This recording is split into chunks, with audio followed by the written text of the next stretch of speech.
おはようございます。こんにちは。こんばんは。日本語でいろんなテーマを話すリアの日本語ポッドキャスト。東京生まれ東京育ちの日本人リアが標準語でお届けします。はじめまして。ご視聴ありがとうございます。今回第1回目の日本語ポッドキャストっていうことで、簡単に自己紹介、ポッドキャストを始める理由、それからどういう話をしていくかの3つの内容をお話しします。まず1番目に自己紹介。私は外資系の企業に勤めてまして、一応英語は仕事で使ってます。それから中国語と韓国語も少しできて、旅行には困らない日常会話はできると思います。こうやって聞くと語学がすごく好きだと思われるかもしれないんですけど、実は語学自体は好きではありません。でも英語、中国語、韓国語を通して知り合うことができた人たちとの交流がすごく好きです。2番目に日本語ポッドキャストをなんで始めようと思ったか。理由は日本を紹介していろいろな方とコミュニケーションできたらなって思ったからです。今海外から日本へ観光でいらっしゃる方がものすごく増えてます。2025年1月現在、コロナ前と比べて2024年が過去最高になってます。私のオフィスが銀座なんですが、銀座を歩いているといろんな国の方々がショッピングを楽しんでらっしゃって、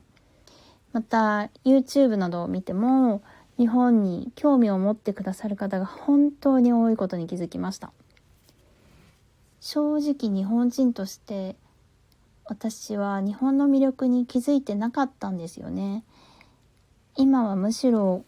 海外の友達の方がインスタとかをチェックして美味しいレストランとかを知ってたりするから本当に驚きです。それで海外の方から逆に日本の魅力を再発見させてもらったっていう感じなんです。ちなみに世界地図を見ると日本列島がすごく小さく見えて、いつも日本は小さな島国ですからとか、英語を勉強するときにフィリピンの英会話の先生に言ってました。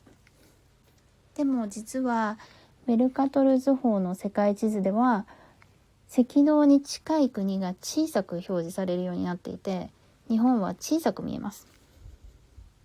でも実際は日本は思ったよりも全然大きくて、特に南北に長くて地域ごとの特徴が出やすいのがわかります。もちろん他の国でも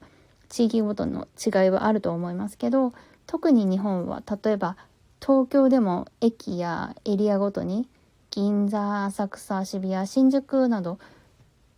雰囲気がガラッと違って面白いんですよね。長くなりましたが、とにかく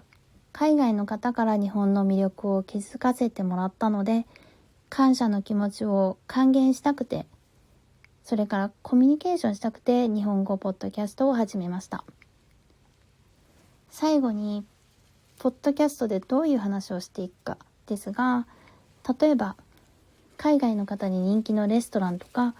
コンビニの食べ物とか、